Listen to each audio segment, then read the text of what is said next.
The late sun bled copper across the endless prairie, turning the twin rails into molten ribbons that cut through sagebrush and stone from one horizon to the other. O knelt beside the rusted track, his shadow stretching long and thin across the weathered ties. The last freight had rattled eastward 10 minutes past its cold smoke, dissipating into the vast, indifferent sky, leaving behind only the whisper of wind through dried grass and the distant cry of a hawk circling overhead. He pressed his palm against the iron rail, feeling the residual warmth from the train's passage. The metal hummed faintly, a ghost of motion, reminding him of other vibrations, and the thunder of cavalry horses across contested ground, the boom of howitzers that had torn through Lakota warriors at the Little Bighorn, and a dozen smaller skirmishes that history would forget. O had been 19 then, young enough to believe in glory, old enough to understand loss. The scars across his left shoulder and ribs were maps of those days' raised tissue that ached before storms, reminders that survival was never clean. He heard it before he saw it, a thin, desperate cry, weak as a newborn sparrow coming from inside the abandoned boxcar that had sat on the Prairie Rose siding for 2 full seasons. The door hung askew on a single rusted hinge, swaying gently in the rising wind. Tala, his half-wolf dog with her thick white coat and yellow eyes pressed low to the earth and growled deep in her throat, ears pinned flat against her skull. "Easy, girl," O murmured in Lakota, his voice steady as drum beats. Weighing bleak, the eagle does not kill without reason. He approached the boxcar carefully, his moccasin silent on the gravel. The interior was dark, smelling of old wood and rust and something else, something human and afraid. His eyes adjusted, and then he saw her. A pale infant lay wrapped in a threadbare blanket against the splintered floor. Her face was flushed red from crying, tiny fists curled tight against her chest. She couldn't have been more than a few days old. Pinned to the blanket with a bent nail was a scrap of paper, the handwriting crude and slanted, the ink already fading, unwanted. O felt something crack open inside his chest, an old wound he thought sealed. He remembered the winter after the war when he'd found a Lakota child frozen in the snow, abandoned by settlers fleeing the territories. He'd been too late then. The child's eyes had been opened, staring at nothing. Not this time. He slipped one arm beneath the infant, cradling her against his chest with the gentleness his warrior's hands had learned from necessity. She was light, dangerously light and cold, despite the day's lingering heat. He pulled his doken coat open and tucked her inside against his shirt, feeling the frantic flutter of her heartbeat against his ribs. Her skin was like ice paper, translucent and fragile. Taylor circled them, nose lifted to catch the scent of whoever had committed this abandonment. In the distance beyond the rail, cut where cottonwoods marked the river's course, thin columns of smoke rose from the visiting Lakota trading camp. His people had gathered here for the season's final exchange before winter locked the roots, a temporary village of 20 lodges, mostly Oglala and Brule families, seeking to trade buffalo robes and beadwork for flour coffee and iron tools. Closer to the tracks, the town of Prairie Rose squatted like a collection of broken teeth, false front buildings, crooked porches, narrow alleys that smelled of horse manure and human waste. The railroad had brought it to life 5 years ago, and the railroad sustained it for better and worse. A handcar rattled somewhere beyond the eastern curve, its wheels grinding against iron, the maintenance crew making their evening rounds. The temperature was dropping fast. O could see his breath now, small clouds dissipating in the chilling wind. The infant whimpered against his chest, a sound so small it barely registered above the rustle of grass. He sat cross-legged on the weathered tie, the baby nestled in the crook of his arm, and spoke first in Lakota, then in English, his voice carrying the weight of promise. Mitaku Owashin. We are all related. You're alone no more. You're my daughter now. The words hung in the cooling air, solid as stone. Tala pressed against his leg, her warmth a comfort, her yellow eyes fixed on the infant with an intensity that spoke of pack loyalty. A light engine whistled far off, the sound, swallowed by wind and distance. Oh rose the child secure against his chest and began the walk toward town. Behind him, the boxcar door swung shut with a hollow bang like a coffin lid, closing on the past. As he walked, he thought of the war. Not the glory the newspapers had promised, but the grinding reality of it. He thought of the Lakota children he'd seen during the forced relocations, their eyes hollow with hunger, their parents' faces carved into masks of endurance. He thought of the promises broken by men in suits who'd never felt a Dakota winter or tasted pemmican made from desperation. This child was white, yes, but she was also abandoned, unwanted, left to die like refuse. In that, she was kin to every displaced soul he'd ever known. The war had taught him that suffering recognized no color, only cruelty and mercy. He chose mercy. Tala trotted ahead, her white coat luminous in the fading light, and Ohiteka followed, carrying his new daughter toward whatever future they could build together.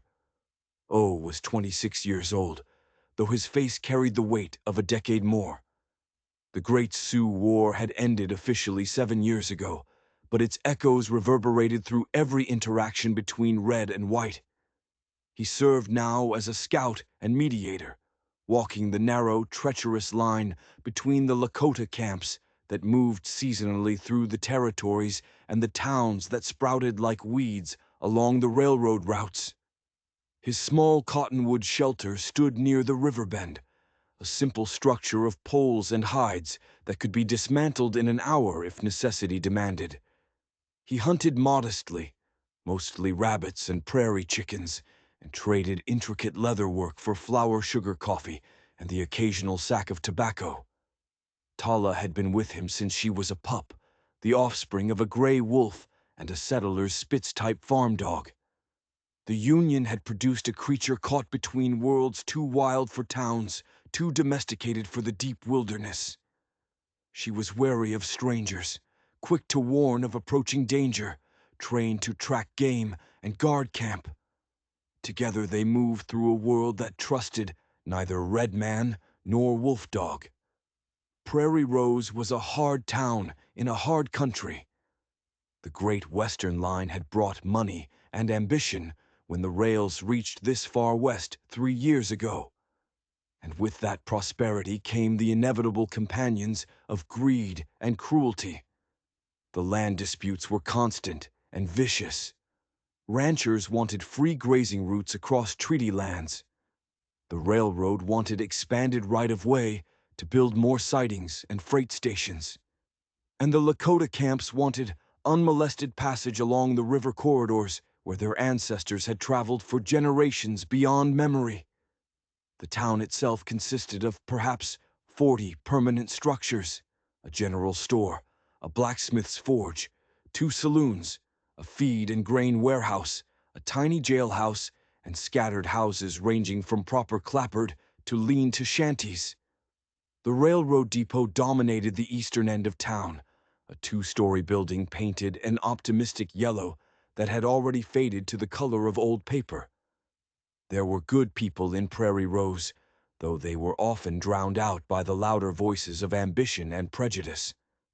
Dr. Franklin Pike ran a surgery above the feed store, reached by a narrow external staircase that swayed in strong winds. He was a weary man of 40 with iron-gray hair, cropped military short, and careful surgeon's hands that never trembled. He'd served in the war, though he never specified which side, and no one pressed him, and he treated anyone who walked through his door with coins or trade goods. His fees were fair, his discretion absolute. Pike had a dry wit that emerged at unexpected moments, usually when exhaustion or frustration loosened his tongue. "I've stitched more foolishness than flesh in this town," he'd say while cleaning a saloon. Brawl wound his voice, carrying equal parts judgment and resignation. Lucille Hart was 22, a schoolteacher from Cincinnati who'd come west 18 months ago with leather-bound books and dreams of civilizing the frontier through education and proper grammar. She ran a tiny reading room in a converted storage shed behind the general store, teaching children their letters for pennies barter, or sometimes nothing at all.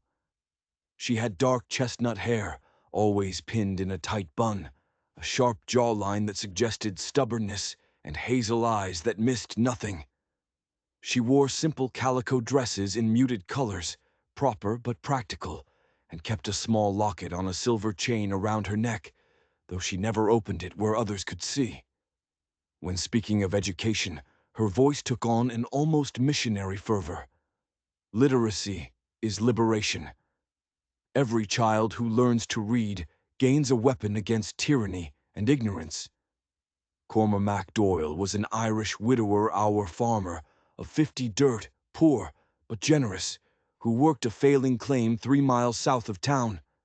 He had gnarled hands like tree roots, a shock of white hair that refused taming, and a tendency toward colorful profanity that he tried mostly unsuccessfully to moderate around women and children.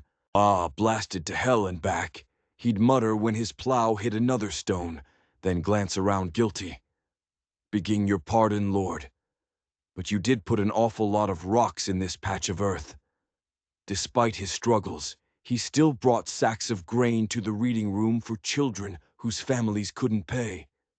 Then there were the men who held power. Foreman Bertram Lyle of the Great Western Line was 40 years old and built like a bull, thick shoulders, barrel-chest arms, corded with muscle from years of physical labor before he'd climbed into management. He wore tailored suits, now kept his mustache waxed to sharp points, and smoked expensive cigars shipped from Chicago. He ran the railroad operations with ruthless efficiency, maximizing profit through every available means: inflated freight rates, land speculation side deals with corrupt officials. He viewed the Lakota camps as obstacles to be removed, preferably through legal pressure, but he wasn't above extra-legal methods if the situation demanded. Sheriff Alden Crowley was 45, a politician first and lawman second. He had polished boots, a silver badge that gleamed brighter than his conscience, and a ledger full of favors owed and collected.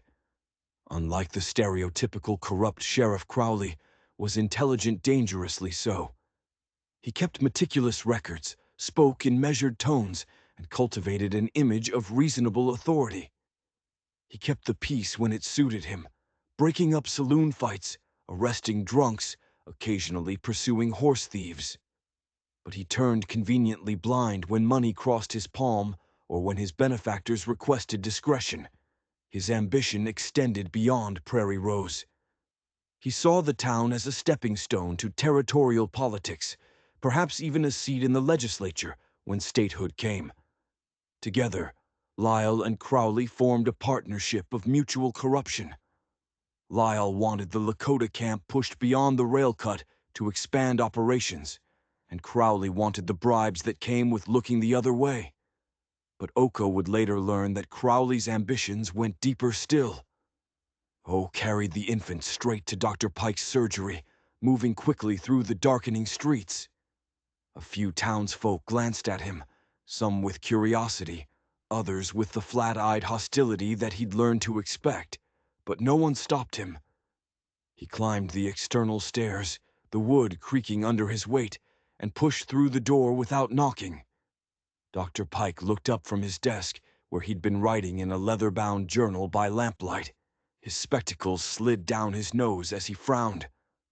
"Oh," he ticker. Then his eyes dropped to the bundle in the scout's arms. "What do you have there?" Found her near the tracks inside the boxcar on the siding. Pike rose immediately, his chair scraping against the floor. He cleared space on the examination table, sweeping aside instruments and bottles with practiced efficiency. Lay her down gently. Botica unwrapped the threadbare blanket, revealing the infant's pale skin, her tiny limbs curled against her chest. She whimpered a sound that tore at something deep in his gut. Pike's hands moved quickly, checking her limbs for breaks, listening to her chest and lungs with a stethoscope, examining her eyes, mouth, and the soft spot on her skull. Severely undernourished, Pike muttered, his voice tight with controlled anger. Dehydrated. Look here. He pointed to a fading bruise near her right ear, roughly the size of an adult thumbprint. Someone struck her hard, probably trying to silence her crying. Oh, jaw tightened. Will she live? If we feed her properly and keep her warm. Yes, her lungs are strong. She's a fighter. Pike glanced up, meeting O's eyes. What do you intend to do with her? Raise her. Pike studied him for a long moment, then nodded slowly. All right then, she'll need goat's milk. Cow's milk is too rich for an infant this young. Warm it tested on your wrist before feeding. You'll need bottles cloth for wrapping and someone to watch her when you're out scouting. The door opened behind them, and Lucille Hart stepped inside, carrying a wicker basket of mending. She froze when she saw the baby on the examination table, her eyes going wide. Merciful heavens. Not much mercy in this, Pike said grimly. Someone left this child to die on the tracks. Lucille set the basket down and moved to the table, her hands already reaching for the child. She needs milk, warm, and a proper blanket. This rag is useless. When Lucille reached for the infant, Oiteka hesitated, a protective instinct flaring. Their hands overlapped around the tiny body, Lucille's fingers brushing his. A moment of shared weight that felt more intimate than it should. Her skin was soft against his calloused palm, warm, steady. Their eyes met, and something passed between them. Recognition, perhaps, or the beginning of understanding. She didn't pull away first. Neither did he. She'll need a name, Lucille said softly. Uka heard his grandmother's voice in memory. Names carry power. Choose them when the path is clear. Names wait until they fit, he answered. Lucille nodded, accepting this. She lifted the child with practiced care, wrapping her in a wool shawl from her basket. The baby quieted against her chest, responding to warmth in gentle motion. Lucille hummed softly a melody. Oiteka didn't recognize, probably some hymn from her childhood. Pike handed Oteka a written list: goat's milk glass, feeding bottles with rubber nipples, soft flannel for wrapping a proper wooden cradle if he could afford it. Trade or buy, I don't care which. But get these things tonight. Oka took the list and descended the stairs into the cooling night. The general store was still open, lamplight spilling from its windows. He entered the bell above the door, jingling, and approached the counter where the proprietor, a thin man named Samuel Beckett, stood counting coins. I need supplies, Oka said, laying out his trade goods. A beaded belt with intricate geometric patterns, a pair of deerhide gloves with fringe, and a small leather pouch decorated with porcupine quills. Beckett examined the goods with a critical eye, then nodded. Fair trade. What do you need? Oh, right from Pike's list. Beckett gathered the items, wrapping them in brown paper and twine. As Oiteka turned to leave, Beckett cleared his throat. You're taking in that baby? I am. Folks will talk. Folks always talk. Beckett smiled faintly. True enough. Good luck to you. O returned to the surgery where Lucille had coaxed the infant to drink a few sips of sugar water from a spoon. Pike heated goat's milk over a small spirit lamp, testing the temperature carefully before pouring it into a bottle. Lucille fed the baby slowly, patiently, while Oiteka and Pike watched in silence. She's stronger than she looks, Lucille murmured, fighting to live. She has reason to now, Pike said, adjusting his spectacles. though I suspect her first few days in this world taught her that fighting is necessary. That night, Ohiteka built a cradleboard from willow branches and rawhide strips, working by firelight near his cottonwood shelter. His hands moved with muscle memory, bending wood-lacing leather, creating the traditional carrier that Lakota mothers had used for generations. He lined it with soft rabbit fur and padded the headrest with folded cloth. When it was finished, he placed the sleeping infant inside and secured her gently. He warmed flat river stones in the fire's coals, wrapped them in layers of cloth to prevent burns, and tucked them around the cradleboard for warmth.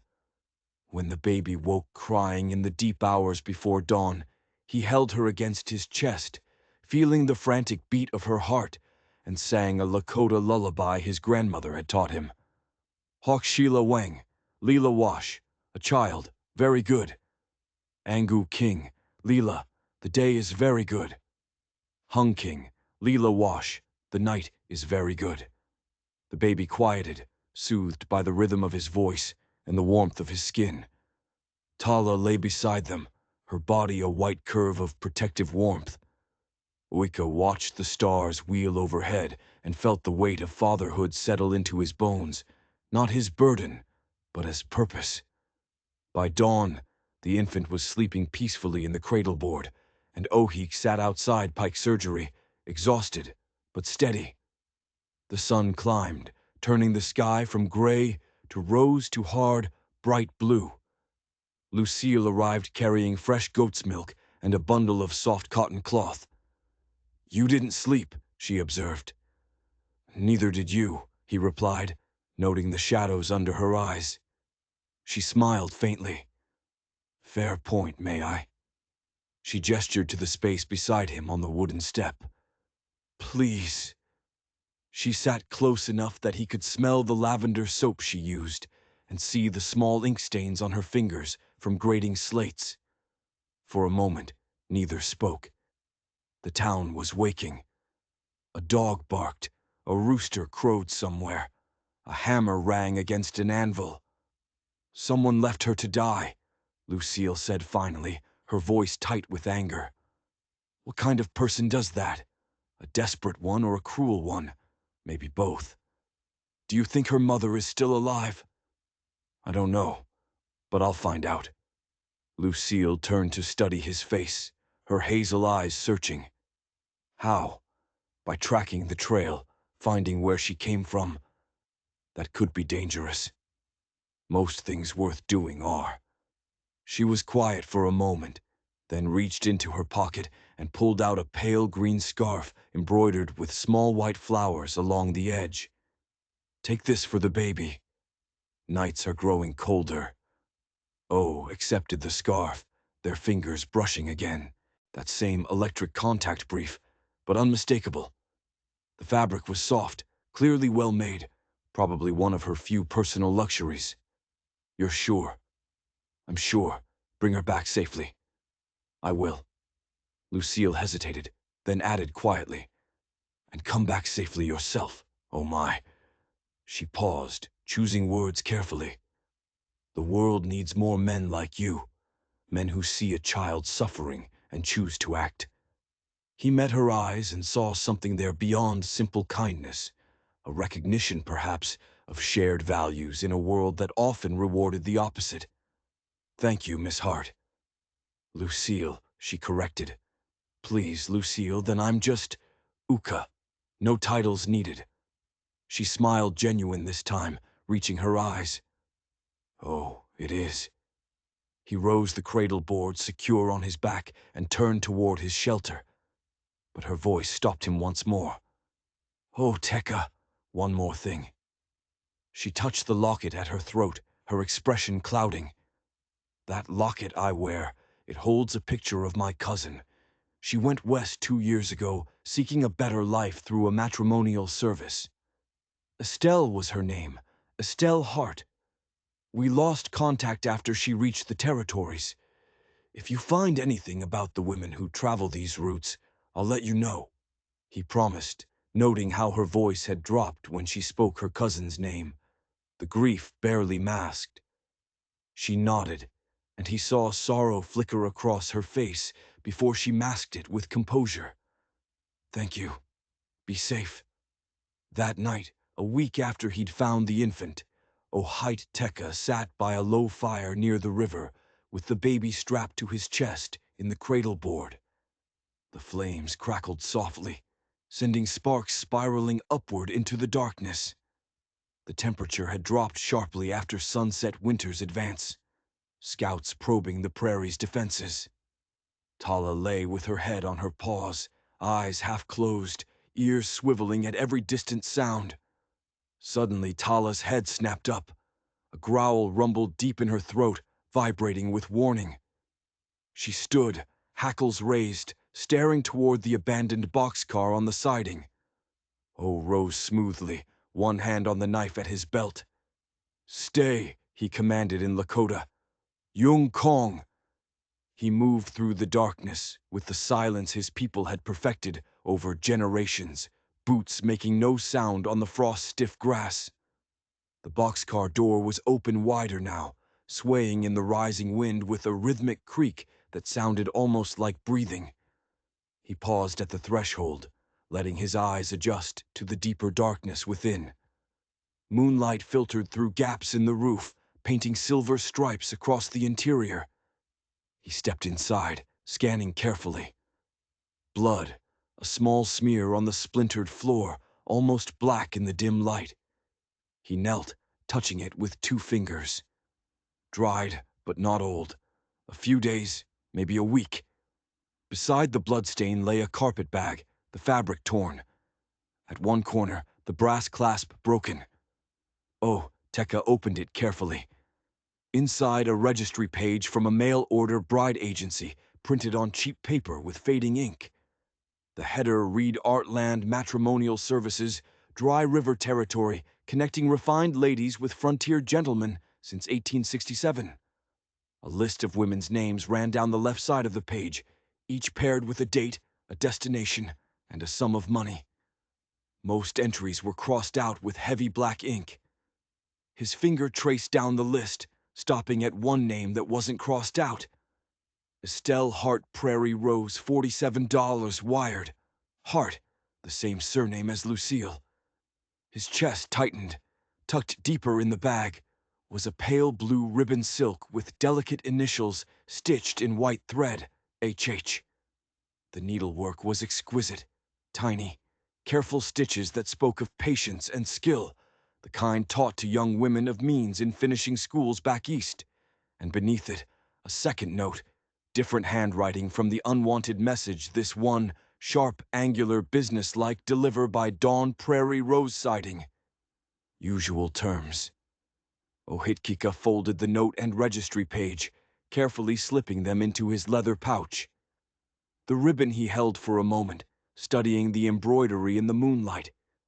These weren't the hasty marks of someone desperate. These were the practiced stitches of a woman, trained in needlework, probably from a family with enough wealth to provide such education. This wasn't a mother abandoning her child in desperation. This was a drop point used repeatedly. Someone had a system acquire women through false promises, extract money, exploit them, then dispose of inconvenient evidence, the children born from resulting pregnancies. He returned to his fire, his mind working through possibilities. Tala pressed against his leg, sensing his tension. The baby slept on, oblivious to the dark machinery her brief life had been caught in. By morning, Oiteka had made his decision. He wrapped the evidence, carefully secured the cradleboard on his back, and walked to Sheriff Crowley's office as the town was waking. The jailhouse was a squat stone building at the south end of the main street, its barred windows like dead eyes, staring at nothing.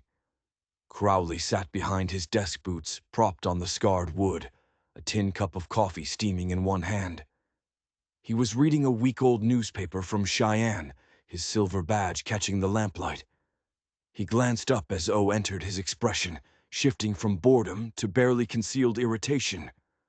"Oh, Tekka," Crowley said, not bothering to stand or remove his boots from the desk. "What brings you in so early?" Oh, Tekka set the carpet bag on the desk with a soft thump. Found this in the boxcar. Same place I found the baby. Crowley glanced at the bag without touching it. And there's a registry inside. A mail-order bride scheme. Women who wire money and then disappear. Someone's white slaving ring them, taking their funds, exploiting them, dumping the evidence when things get complicated. Crowley sipped his coffee, his expression unchanged. That's a serious accusation. You have proof. The registry, the note, the ribbon with initials. Circumstantial at best. Crowley finally lowered his feet and leaned forward, steepling his fingers. Look, I understand you're upset about finding that baby. Decent of you to take her in, I suppose. But without a formal complaint from an actual victim, there's nothing to investigate. No crime, no case. The door swung open, and Lucille Hart entered. Her expression tightly controlled, but her eyes blazing. She'd clearly been waiting outside listening. A baby abandoned on railroad tracks to die of exposure is a complaint, Sheriff. A screaming, undeniable complaint. Crowley sighed the exaggerated patience of a man forced to explain simple concepts to simple lanes. Miss Hart, I appreciate your concern for the unfortunate, truly I do. But unless someone files a formal accusation, a named victim with evidence of a specific crime, my hands are tied. That's how the law works. Then I'm filing one, Lucille said, stepping forward. On behalf of the child, on behalf of every woman on that list who never reached her destination. On what legal standing? Crowley's voice sharpened slightly, but his face remained calm, and the measured response of a man confident in his position. You're not the child's mother. You're not related to any of the women on that supposed list. You have no standing. I have a moral obligation. Moral don't pay my salary, ma'am. Legal does, and legally you've got nothing. Crowley stood signaling the conversation's end. Now, if you'll excuse me, I have actual work to do. Oka picked up the carpet bag, slowly meeting Crowley's eyes. Then I'll find proof you can't ignore. You do that, Crowley said, his tone dismissive. But do it quietly. I don't need vigilante justice stirring up trouble in my town. Outside, Lucille caught Oka's arm, her grip surprisingly strong. He's protecting someone. I know. The registry mentioned Dry River. That's 3 days hard ride north. 2 if I push and the weather holds. Lucille hesitated, worrying her lower lip between her teeth. A gesture of indecision. Oh, suspected she rarely displayed. This is dangerous. Oh, if there's an organized scheme, the people running it won't hesitate to silence anyone who threatens their operation. I faced worse than criminals. Have you? Men without conscience are often more dangerous than men with honor. At least an honorable enemy follows rules. He studied her face, seeing genuine concern there, and something shifted in his chest. Why does this matter so much to you? Her hand moved unconsciously to the locket at her throat, fingers tracing its outline. I told you about my cousin Estelle. We weren't close, but she was family. She left Ohio full of hope, believing the promises in the matrimonial advertisements. A new life in the West, a partnership with a respectable gentleman, security and comfort. Her voice caught, and then silence. My aunt wrote letters, sent telegrams, heard nothing. Eventually, we assumed the worst, that she died of fever or accident, that the West had claimed her like it claimed so many. She paused, her voice dropping. But what if it wasn't the West that claimed her? What if it was something worse, something deliberate? Oh, Hiteka covered her hand with his, a brief pressure of understanding. If I find anything about her, I'll bring word. Thank you. She pulled the green scarf from her pocket again. Take this for the baby. The nights are growing bitter. He took the scarf, their fingers lingering together for a heartbeat longer than necessity required. I'll come back, Lucille, with answers. See that you do, she said, attempting lightness, but not quite achieving it. The world needs more answers and fewer mysteries. O made the journey to Dry River and back over the next week, pushing hard despite his bruised leg from the river crossing and the infant's needs. He gathered testimony from Loud Larry, the stage driver, and Mrs. Chen at the Chinese laundry building, a picture of the white slaving ring operation that had moved south to Prairie Rose for the sheriff's cooperation and the railroad's infrastructure. When he returned, he found Lucille had been busy during his absence. She'd compiled a ledger of missing women, 37 names over 2 years, including a Stelhart. Dr. Pike had quietly interviewed townspeople about suspicious injuries and disappearances. Cormac Doyle had watched the railway office, noting patterns of unusual freight and telegraph activity. Together, the four of them formed a quiet conspiracy meeting in Pike's surgery after dark to plan their next move. "We need direct evidence," Pike said, spreading Lucille's ledger across his examination table. "Something that ties Lyle and Crowley directly to the scheme. The coded telegrams would do it. The railway office keeps logs," Lucille said. "Every telegram is supposed to be recorded by law." "The clerk won't cooperate," Cormac muttered, whittling a piece of pine with nervous energy. "Scared as a rabbit in a wolf den, that one." "Then we don't ask permission," Lucille said calmly. Uka felt a smile tug at his mouth. "Miss Hart, are you suggesting we break the law?" "I'm suggesting we investigate a crime using whatever methods prove necessary." Her chin lifted. "Sometimes civilization requires temporarily setting aside civilized niceties." "Now there's the spirit," Cormac said with approval. "Knew I liked you for a reason, lass." They executed the break-in 2 nights later, using Cormac's runaway wagon as distraction. Oh, and Lucille slipped into the railway office through the back door, and she worked with impressive speed, her fingers flying through files while Oiteka kept watch. She found the coded telegrams within 10 minutes, dozens of them all following the same pattern. Delivery confirmed, payment due. Package damaged, return impractical. Final solution. Recommended. One telegram dated 6 months prior made Lucille's hands shake. Packagey heart damaged beyond repair, returned to sender. Impractical, recommend final solution. Confirm disposal arrangements. They took copies of everything and escaped undetected. Over the next 3 days, they decoded the pattern in Pike's surgery, working late into the nights. The evidence was damning. Women wired money to Prairie Rose addresses controlled by Lie's shell companies. Telegrams confirmed deliveries using coded language.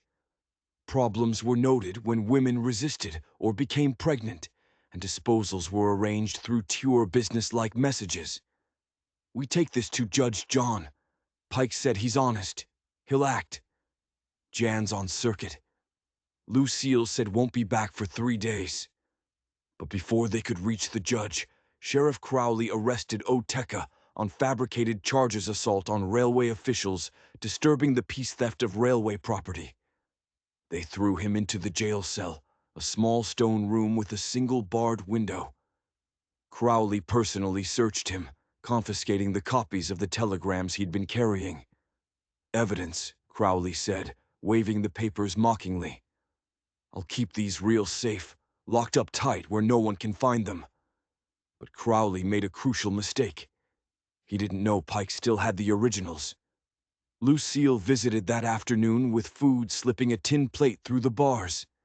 Their fingers touched, and he felt her trembling. "Are you hurt?" she asked quietly. "Bruised ribs where they shoved me. Nothing broken." He searched her face. "The baby's safe, hidden at Cormac's farm. Tala's with her. Wouldn't leave even when I tried." Relief flooded through him. "The evidence. Pike has it. We're taking it to Judge John the moment he returns." Her voice dropped to barely above a whisper. "Oh, Hika.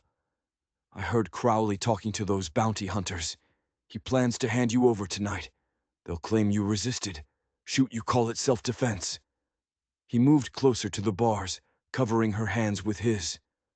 Then you and Pike need to get that evidence to the judge. Don't wait for me." "Stop talking like that," Lucille said fiercely, her fingers curling around the iron bars. "We're not leaving you to die. Listen to me. That evidence is more important than one man. Stop." Her voice cracked. "You don't get to die. Oh, that baby needs you." She stopped the unfinished sentence hanging between them. "You what?" he asked softly. She met his eyes, tears bright and unshed. "I need you two to help raise her to partner with me." So she took a shaky breath. "The world needs good men too desperately to lose them to corrupt sheriffs." It wasn't a declaration of love. They hadn't known each other long enough for that. But it was something equally profound, an admission of dependence, of shared purpose, of a future she wanted to build together.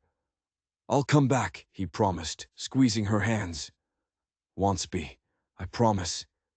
She nodded, blinking rapidly. "You'd better. I'll never forgive you if you don't." That night, Pike and Cormac executed their escape plan.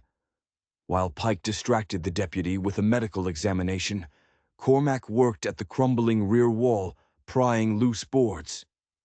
Oh, Tekka slithered through the gap, his bruised ribs screaming, and rolled into Cormac's wagon. They made it to Pike's surgery without pursuit. Lucille was waiting, and when Oka stepped inside, she crossed the room and handed him the cradleboard with little birds sleeping inside. He held his daughter close and met Lucille's eyes over the baby's head. "Thank you," he said simply. "Always," she replied. But Pike brought grim news. Lai's planning something big, a track maintenance demonstration on the river trestle tomorrow night. He's going to run a locomotive across while setting charges for structural repairs. "The Lakota camp," Oiteka said, understanding immediately. "Exactly," Pike confirmed, his voice tight. "If the demonstration goes forward, he'll use it to justify forcing them off the land, or worse, arrange an accident. Then we stop him." Uka said, "by keeping the trestle intact and getting proof to the marshal." They formed a two-part plan. Lucille would ride to Windmill Flats and wire the U.S. Deputy Marshal, directly taking the evidence with her. Oka and Cormac would sabotage Lyle's charges on the trestle, buying time until the law arrived. As Lucille prepared to leave, Oka pulled out the small folding knife she'd given him weeks ago. "Take this for protection. You might need it more. I have other weapons. Take it, please." She accepted the knife, their hands lingering together in the darkness. "Oh, Hiteka. When this is over, when we've won, I want us to raise her together properly, as a family." It was the closest either had come to acknowledging the bond growing between them. "Oh," Tekka felt his throat tighten. "I want that too. Makuya family." She rose on her toes and pressed a brief kiss to his cheek. "Then don't die. Come back to us. I will. Wow. And speak." She mounted the horse and rode into the darkness toward Windmill Flats, carrying their only hope. The storm rolled in at dusk the next evening, a towering wall of black clouds boiling up from the western horizon, pushed by winds that bent the prairie grass flat and sent tumbleweeds cartwheeling across the open ground like frightened animals. Thunder rumbled like distant artillery, and lightning forked jagged and brilliant against the darkness. The temperature dropped 20 degrees in as many minutes, and the first fat raindrops hit like thrown pebbles hard enough to sting exposed skin. Oh, and Cormac moved through the chaos toward the river trestle, each dragging two heavy burlap sacks they'd soaked thoroughly in the river. The plan was simple, but dangerous, dampen Lai's powder charges to render them inert, cut the fuses, sabotage the detonation system before the demonstration could proceed. The trestle was a skeleton of wooden beams and iron braces spanning 80 ft across the churning river. During normal conditions, the water ran perhaps 20 feet below the lowest beams. Now swollen from the rain that had been falling upstream for hours, It ran high and violent brown water, churning with debris torn from the banks, carrying branches, whole uprooted bushes, what looked like part of a wagon wheel spinning crazily in the current. The air smelled of ozone and wet earth and danger. Lie's powder is beneath the crossbeams. "Oh," shouted over the wind rain streaming down his face.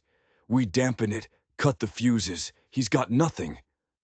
"And if we fail," Cormac shouted back, "the trestle collapses, the camp burns, people die. We don't fail right then." Cormac grinned fierce and a little mad. "No pressure at all, eh?" They crawled onto the trestle as lightning split the sky, illuminating the structure in stark white relief. A lattice of wood and iron suspended over chaos. The wooden beams were slick with rain, treacherous as ice. Wind tore at their clothes with visible force, and the river snarled below like a living thing hungry for victims. Tala had followed them, and now she crawled belly low along the planks, whining, but refusing to abandon O.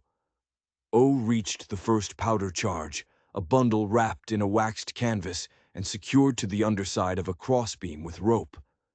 He pulled his knife and sliced through the waterproof wrapping, exposing the black powder beneath. He covered it with wet burlap, thoroughly soaking the powder, then cut the fuse. The severed end fell into the river, swallowed instantly by the churning water. They worked methodically, moving from charge to charge. O's bruised ribs screamed with every stretch and twist, and his hands were numb from cold, making his grip uncertain, but he forced himself to stay focused. 3 charges down, 4, 5. Lightning struck close, blindingly bright, so near that Oha smelled burning air instantly, followed by thunder that shook the bridge so hard he felt the vibration in his teeth. He flinched his grip, slipping on the wet beam, and suddenly he was dangling over the river. One hand clawed around a wet beam, his legs swinging over emptiness. The current below roared invitation, promising swift and brutal death. "Hang on." Cormac lunged forward, both hands closing on O'Hite's belt. "I've got you, lad. Don't you dare let go." Cormac hauled with the desperate strength of a man who'd spent decades wrestling stubborn earth and orrery livestock. Muscles honed by years of farm work strained as he pulled Oiteka's weight back toward the beam. O scrabbled with his free hand, found purchase on a cross-brace, and pulled himself up. He lay flat for a moment, gasping pain radiating through every nerve, the rain hammering his back. "You all right?" Cormac yelled. "Been better." O pushed himself up. 2 more charges. They finished the remaining explosives, 7 in total, positioned to bring down the entire span if detonated, and were crawling back towards solid ground when multiple shouts cut through the storm like knives. "Well, well, looks like we've got saboteurs." AKA's blood ran cold. That wasn't Lyle's voice. It was Sheriff Crowley. He turned his head, rain streaming into his eyes, and saw figures emerging from both ends of the trestle. At the far end stood Foreman Lyle, beside a small switching locomotive, steam hissing from its boiler, its single headlamp cutting a cone of light through the rain. But at the near end, blocking their escape, stood Sheriff Crowley, and with him Mighty Mike and Limping Luke, the bounty hunters who'd been searching for the baby. All 3 had revolvers drawn the metal, gleaming dully in the intermittent lightning. "Thought you were smarter than this."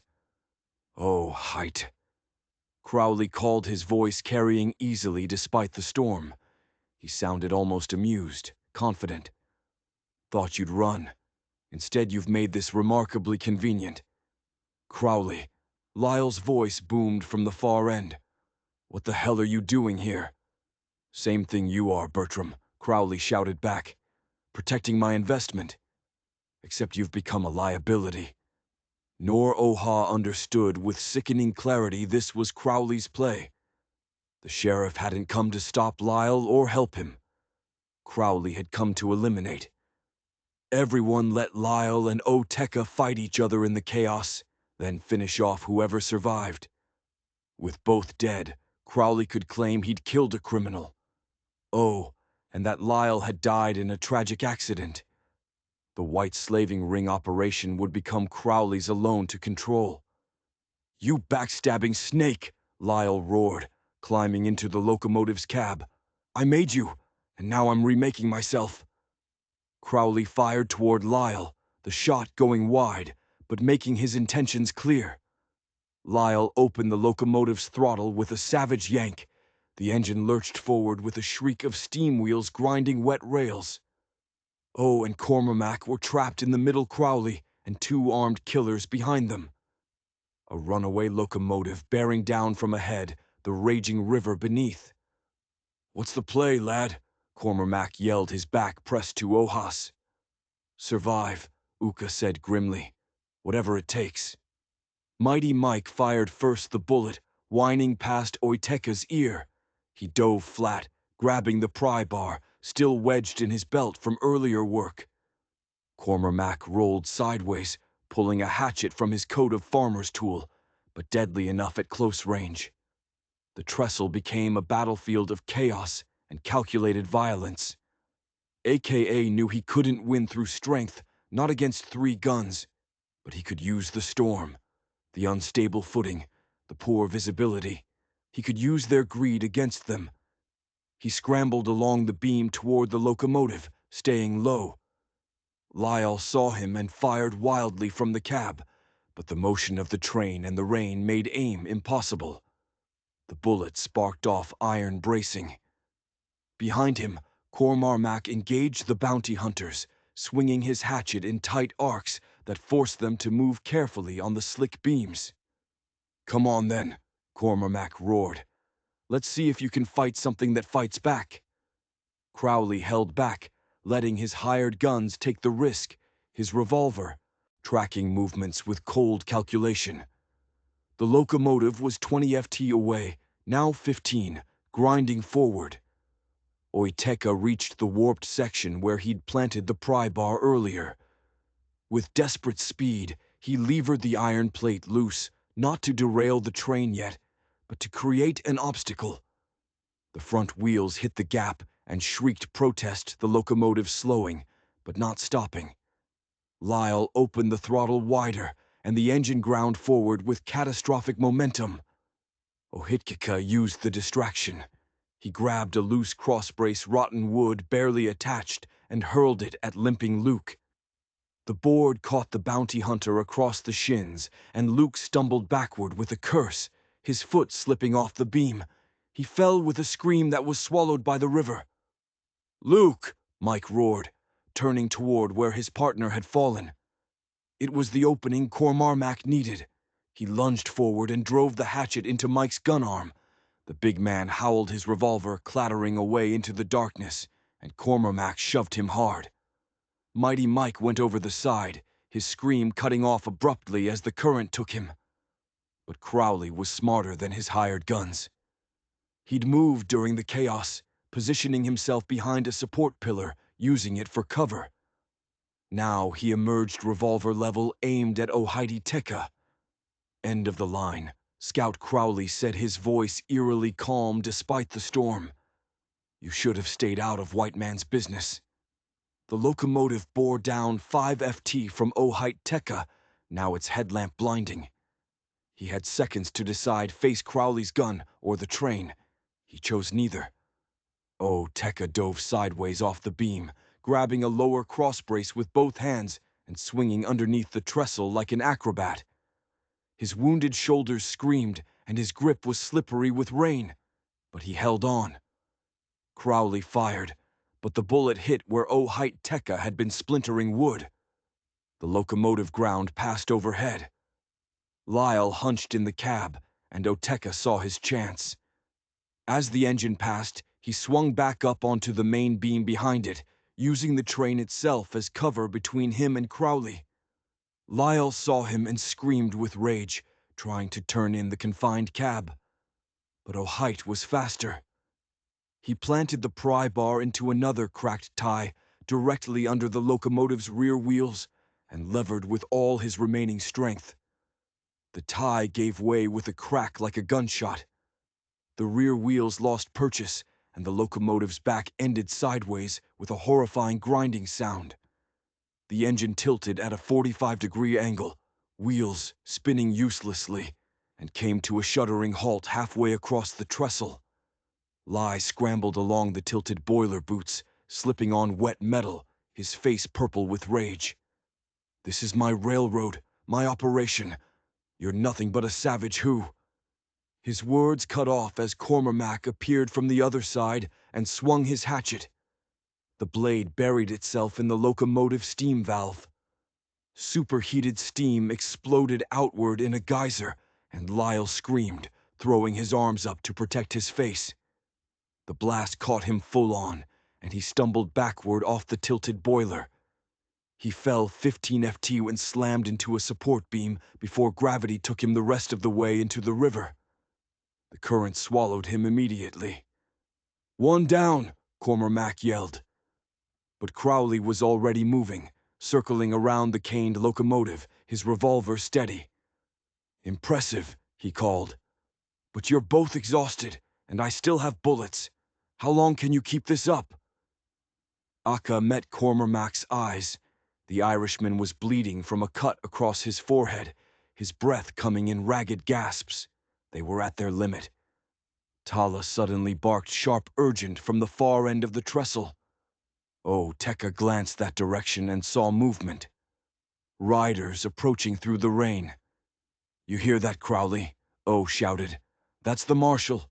Your game's over." "Nice bluff," Crowley said. "But I'm not." A voice boomed across the trestle, cutting through even the storm. "Sheriff Crowley, this is U.S. Deputy Marshal Thomas Garrett.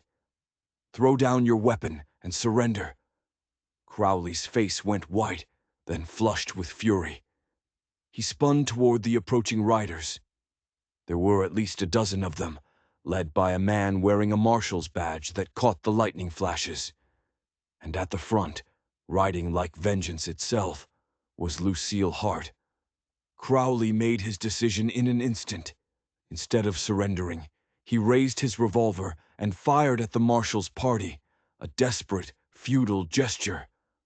Marshal Garrett's deputies returned fire. The volley caught Crowley in the chest and shoulder, spinning him sideways. He grabbed for a support beam, but his hand slipped on the wet wood. For one stretched moment, the sheriff hung suspended between the trestle and the river, his eyes wide with disbelief. Then he fell. The river took him just as it had taken the others. Lyle, the bounty hunters, all claimed by the same dark water that had been both barrier and executioner throughout the night.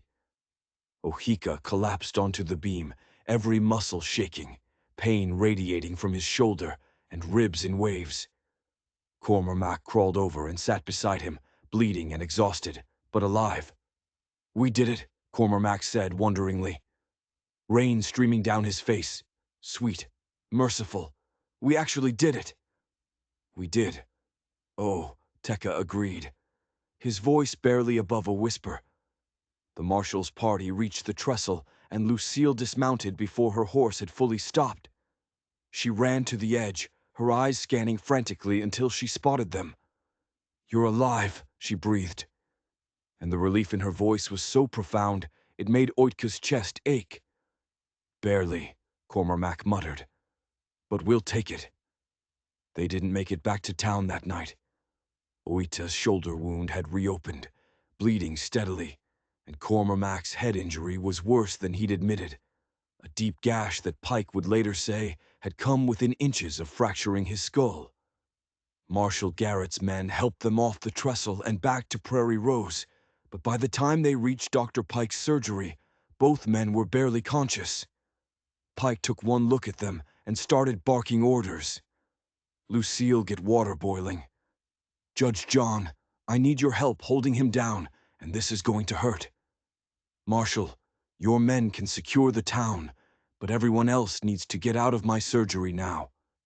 The night dissolved into fragments of pain and darkness. Oh, felt Pike's needle stitching his shoulder, felt Lucille's cool hand on his forehead, heard Cormac cursing creatively in Irish Gaelic from the other examination table. He slipped in and out of consciousness, fever burning through him.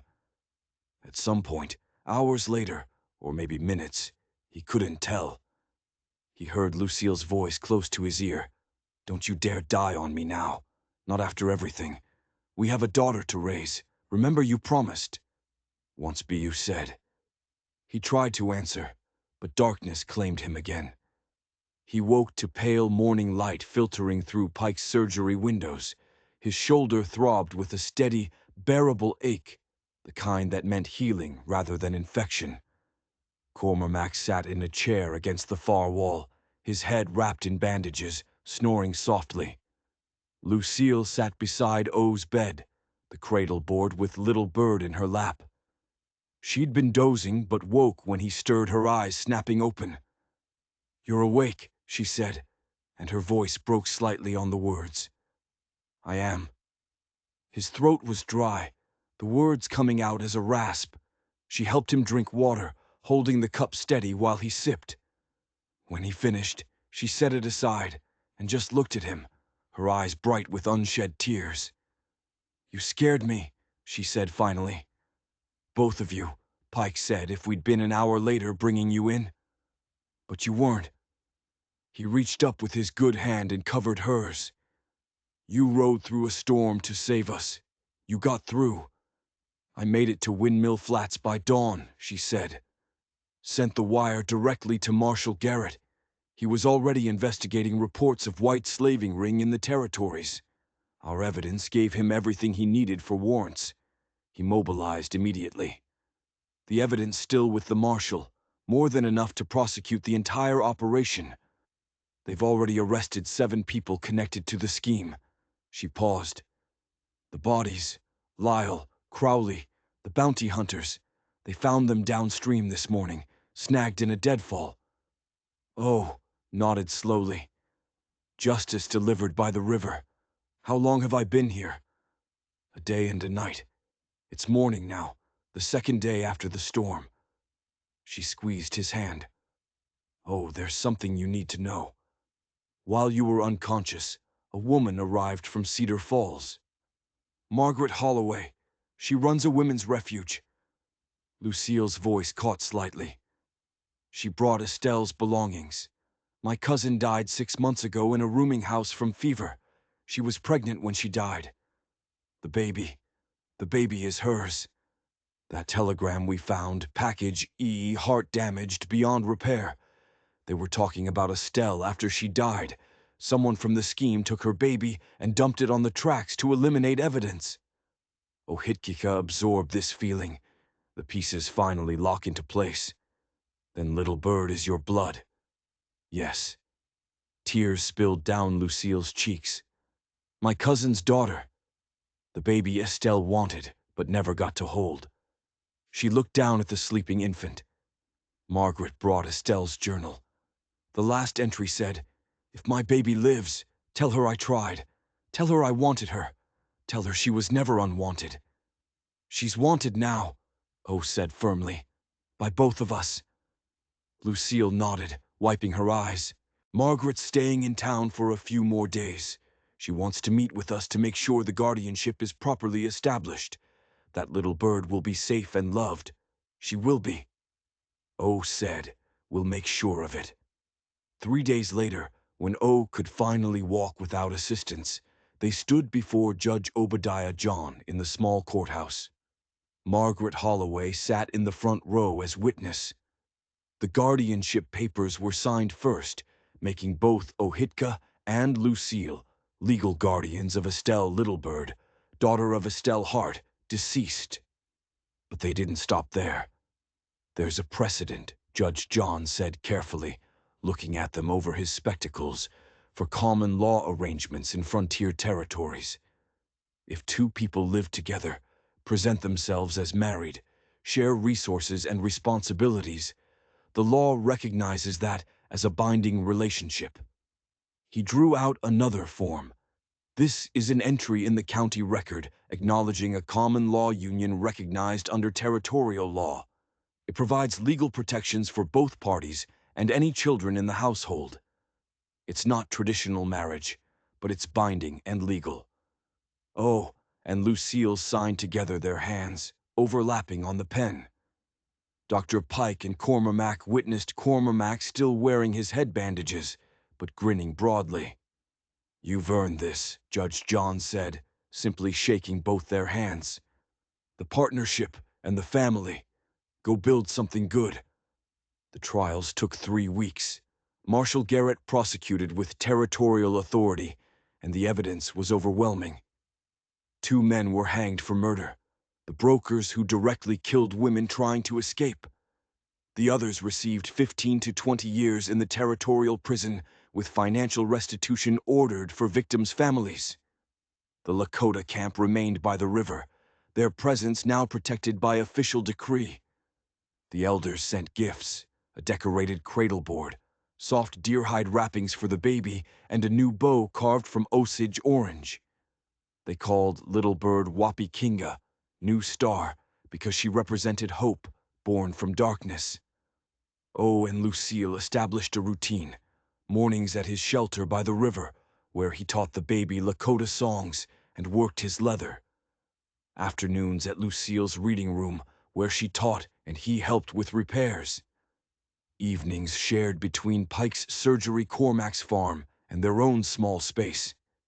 They built a life not the one either had expected when they came west, but one that fit them. It was built on survival, on shared crisis, transformed into shared purpose, on the slow discovery that necessity could become love if you gave it time and care. 4 weeks after the storm, on a cool morning, when autumn's first breath touched the prairie, they stood together outside the boxcar, where everything had begun. Little bird Estelle. Little bird sat in the cradleboard on Oiteka's back, now 4 months old, her eyes bright and curious. Someone had painted the boxcar white and added a message in memory of those lost in hope for those saved. "She'll ask questions someday," Lucille said quietly, about where she came from, who her mother was. "And we'll answer honestly," O replied. "We'll tell her about Estelle Hart, who wanted her and tried to save her. We'll tell her about the people who failed her and the people who rescued her. We'll give her truth and love," Lucille added, slipping her hand into his. "We'll give her love." They walked away from the boxcar together, toward the town where they'd built a life against the odds. Tala trotted ahead, her white coat bright against the green grass. Behind them, the painted message caught the morning light. Ahead, the reading room's windows glowed warm. Life would continue hard, demanding beautiful in its small moments and large purposes. There would be challenges, prejudice from some townsfolk, questions about their unconventional family, the daily grind of survival in harsh land. But there would also be joy. Little bird's first laugh, first words in 2 languages, first steps taken while Tala circled protectively. The prairie stretched around them, vast and unforgiving as always, but no longer quite so empty. They had carved out space for themselves, not through conquest or cruelty, but through courage, compassion, and the stubborn belief that even broken things could be mended, that even lost children could find home, that even in the hardest country, love could take root and grow. The white-coated dog trotted ahead, her yellow eyes scanning the horizon. The baby gurgled contentedly in her cradleboard, warm and safe. The man and woman walked side by side, their shoulders touching, their hands joined. And above them, the endless sky arced blue and clear, witnessing the continuation of an old story in a new form. The story of survival, a family forged rather than born of home, built from determination and choice.